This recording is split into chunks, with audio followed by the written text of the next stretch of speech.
সালামু আলাইকুম রহমতুল্লাহ। ২৬ ডিসেম্বর ২৩ আরও কঠিন পরিস্থিতিতে সরকার। ওবায়দুল কাদের নিজেই যা জানিয়ে দিল, বড় ঘটনা ঘটে গিয়েছে। দর্শক, এমন একটা ঘটনা, এটা আওয়ামী লীগের জন্য চরম বিব্রতকর, চরম লজ্জাজনক, হতাশার। আওয়ামী লীগের জন্য একটা বড় ব্যর্থতা। কোনো চেষ্টাই বিদেশিদেরকে কনভিন্স করতে পারছে না।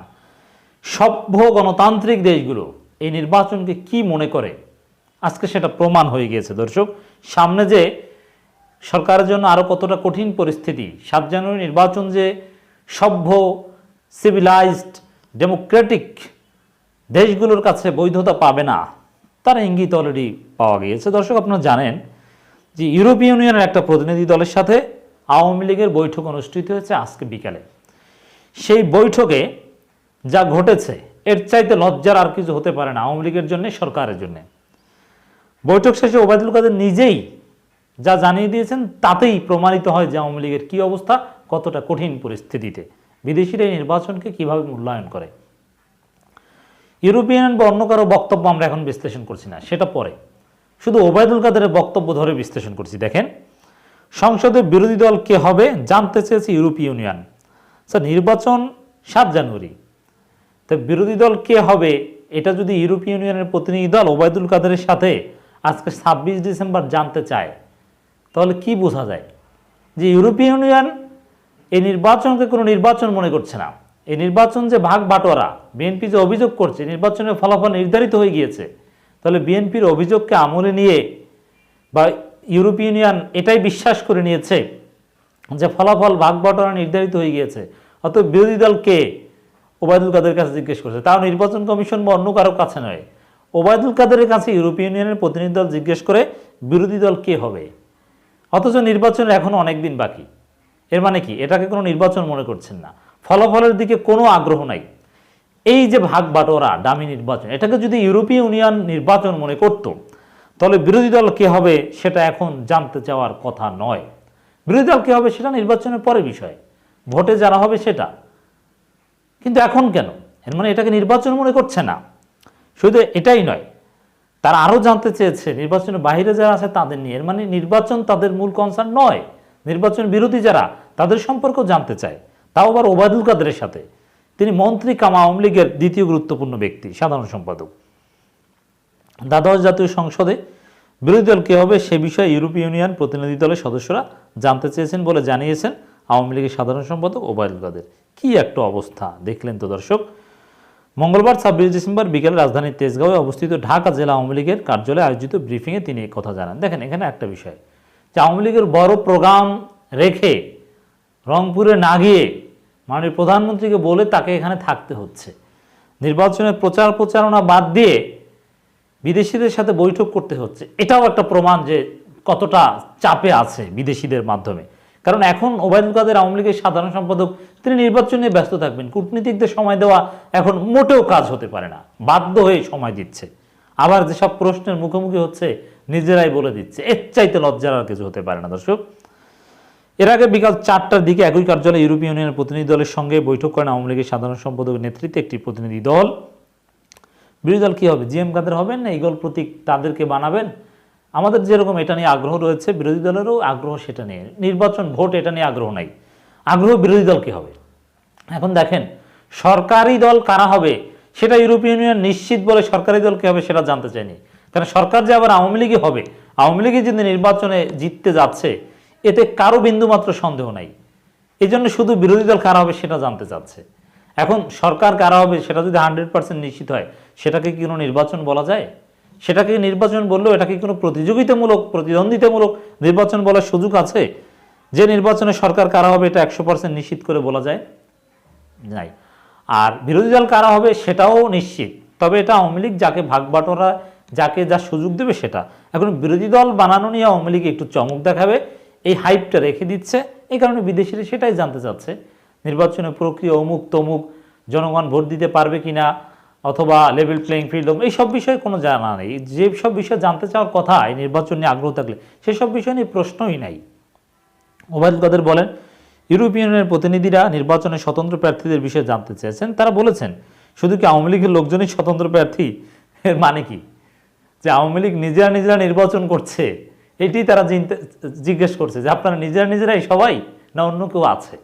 এর চাইতে লজ্জার প্রশ্ন আর কি হতে পারে? খুবই একটা বাজে অবস্থা। আমরা আমাদের জবাব দিয়েছি, জবাব কি দিয়েছেন সেটা পরের বিষয়, প্রশ্ন যা করেছেন এই প্রশ্নটাই তো একটা চরম লজ্জার। এই প্রশ্নের মাধ্যমেই তো বোঝা যায় যে নির্বাচনকে ইউরোপিয়ান কিভাবে দেখে। তারা সেটা শুনেছেন, তারা বলার চেয়ে শুনতে আগ্রহ ছিলেন বেশি। দেখেন, এই যে বলার চেয়ে শুনতে আগ্রহ ছিলেন বেশি, এটা যে ডিপ্লোমেসিতে কি বার্তা দেয়, এটা ওবায়দুল কাদের সাহেব বুঝে বলেছেন না বুঝে বলেছেন? বলার চেয়ে শুনতে আগ্রহ ছিলেন বেশি, এর মানে তারা নির্বাচনের পর 7 জানুয়ারির পর বলবেন, এখন বলবেন না। জাতিসংঘ তো বলে দিয়েছে নির্বাচনের পর তারা কথা বলবে। বুঝাই যায় দর্শক, এই বলার চেয়ে শোনার আগ্রহ বেশি, এটা নিঃসন্দেহে কঠিন বার্তা দেয়। বৈঠক এই ইউরোপিয়ানের প্রতিনিধি দলের মনোভাব কেমন ছিল এমন প্রশ্নের জবাবে বলেন ওবায়দুল কাদের বলেন, তারা আওয়ামী লীগের প্রতিনিধি দলের বক্তব্য শুনেছেন। আলোচনায় বাংলাদেশের বাস্তবতায় নির্বাচন সাংবিধানিক বাধ্যবাধকতার বিষয়টি এসেছে। মানে নির্বাচন ভালো হচ্ছে না, এটা অংশগ্রহণমূলক হচ্ছে না, তারপরেও করতে হচ্ছে সাংবিধান, এরকমই একটা জবাব দেওয়ার চেষ্টা করছে। নির্বাচন 27টি দলের মতো দল অংশগ্রহণ করছে, 1896 জন প্রতিযোগী অংশগ্রহণ করছে। এসব বিষয়ে তারা পজিটিভলি নিয়েছেন। এইসব বিষয়ে বললেও পজিটিভলি নিয়েছেন, এটা তো ওবায়দুল কাদের সাহেবের একপাক্ষিক কথা। তারা সন্তুষ্ট, তারা পজিটিভলি নিয়েছে, এগুলো সব বানানো কথা। তারা সন্তুষ্ট একথা কি তারা বলেছে আমরা সন্তুষ্ট, হ্যাঁ ঠিক আছে খুব ভালো একথা বলেছে? না, এটা ওবায়দুল কাদের সাহেব নিজে বানিয়ে বলছেন। আর 1896 জন অমুক তমুক এসব হলেও তারা কি সব আওয়ামী লীগের নিজেরা এই প্রশ্ন করছেন? মানে এইসব 1896 জন নিজেরা এটাই হয়তো বা ধরে নিয়েছেন। আর এইগুলো তো জানে, তারা আগে না জানে কি বৈঠক করতে এসেছে? এসব বিষয়ে তারা পজিটিভ নিয়েছেন। তারা একটা বিষয় জানতে চেয়েছেন, বিরোধী দল কে হবে। তারা আসলে বলার চেয়ে আমাদের কথা বেশি শুনতে আগ্রহী ছিলেন। মন্তব্যের ব্যাপারটা তারা ওইভাবে চিন্তা করতে চাননি। আমরা আমাদের বক্তব্যে বলেছি নির্বাচনে আমাদের প্রস্তুতি, বিএনপি আসলো না কেন, এরকম অনেক বিষয় আলোচনা ছিল। দেখেন, বিএনপি নির্বাচনে নাই, তারপরও ইউরোপিয়ান ইউনিয়নের প্রতিনিধি দলের প্রশ্ন বিএনপি নির্বাচনে আসলো না কেন সেই সব বিষয় নিয়ে। তা বোঝাই যায় যে বিএনপির প্রতি তাদের আগ্রহটা কত বেশি। বিরোধী দল কী হবে সে প্রসঙ্গে আপনারা কি বলেছেন এমন প্রশ্ন জবাবে সেতুমন্ত্রী বলেন, নির্বাচনের ফলাফল বলে দিবে বিরোধী দল কে হবে। প্রশ্নটা ঠিক আছে, মানে নৈতিকভাবে বললে বিরোধী দল কে হবে সেটা তো নির্বাচনের ফলাফল বলে দিবে, উত্তর ঠিক আছে। কিন্তু এই প্রশ্ন করার মাধ্যমেই প্রমাণিত হয় যে এটাকে কোনো নির্বাচন মনে করছে না, ফলাফলের প্রতি ইউরোপিয়ানের কোনো আগ্রহ নেই। তিনি বলেন, আমরা একটা কথা বলেছি যে নির্বাচনের টার্ন আউট সন্তোষজনক হবে। এই নির্বাচনে মানুষ আগ্রহ আছে। সারা বাংলাদেশের ভোটারদের মধ্যে যে স্বতঃস্ফূর্ততা লক্ষ্য করা যাচ্ছে, তাদের টার্ন আউট নিয়ে আমাদের উদ্বিগ্নের কোনো কারণ নেই। দেখেন, এখন আওয়ামী লীগের শেষ ভরসা টার্ন আউট রেটটা বেশি দেখানো। ওই যে বললাম 5% হলে সেটাকে 45% দেখানো যায়, এটা আমরা জানি। এখন ওই টার্ন আউট রেটটা ভালো দেখিয়ে বিদেশিদের সাথে নেগোসিয়েশন করার একটা উদ্যোগ নিয়েছে। কিন্তু বিএনপিও টার্ন আউট রেট যাতে কম হয় সেজন্য প্রচারণা চালাচ্ছে। আর টার্ন আউট রেট অরিজিনালটা কীভাবে জানবে? ওই যে বললাম 5%কে 45% বানিয়ে দেওয়া যায়, আর সেটা বানিয়ে দিয়েই হয়তো বা দেখানোর চেষ্টা করবে।